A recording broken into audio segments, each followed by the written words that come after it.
A wani ƙauye da ake kira Rafin Malam, akwai wasu 'yan mata guda biyu da ake kira Maryam da Zainab.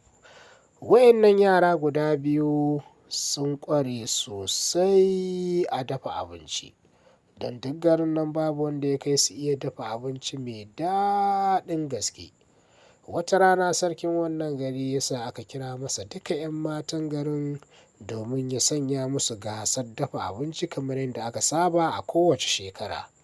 Ya gaya musu cewa duk wacce ta zo na ɗaya zai ba ta kyautar tukunya da kuma kayan miya mai yawa.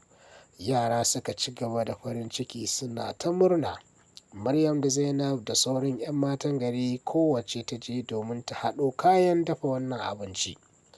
Aka haɗu a filin dafa abinci, kowacce da kayan abinci kala-kala. Suka fara dafa abinci, daga mai dafa shinkafa, sai mai dafa tuwo da miya, tuwo da miyar kuka, tuwo da miyar kuɓewa, ɗan wake, ɗan marere, kala-kalan kayan abinci. Gari ya cika da ƙamshi sosai. Maryam dai ta ce bari ta yi tuwon shinkafa da miyar taushe, yayin da Zainab ta ce bari ta yi tuwon alkama da miyar zogale.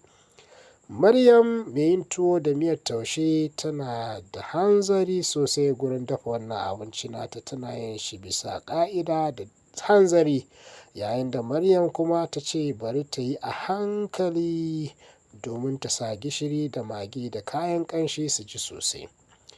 Aka dafa abinci kala-kala aka gama. Sarki ya sa a zo a ɗanɗana na kowacce, a ji yara suka ci gaba da farin ciki da murna da tsammani. Mai ɗanɗana abincin ya ɗanɗana sai ya ce ga abin da ya jiyo, ya ɗanɗana na wancan ya ce ga na abin da ya jiyo. Ya zo kan na Maryam ya ɗanɗana na Maryam ya ce kai gishiri ya ɗanyi yawa. Da ya zo kan na Zainab ya ɗanɗana ya ce kai ai babu kamar na Zainab. Sarki da sauran al'umma suka yi ta farin ciki da murna. Aka ba da kyauta zuwa ga Maryam da Zainab cewa Zainab ita ce na ɗaya, Maryam ita ce na biyu.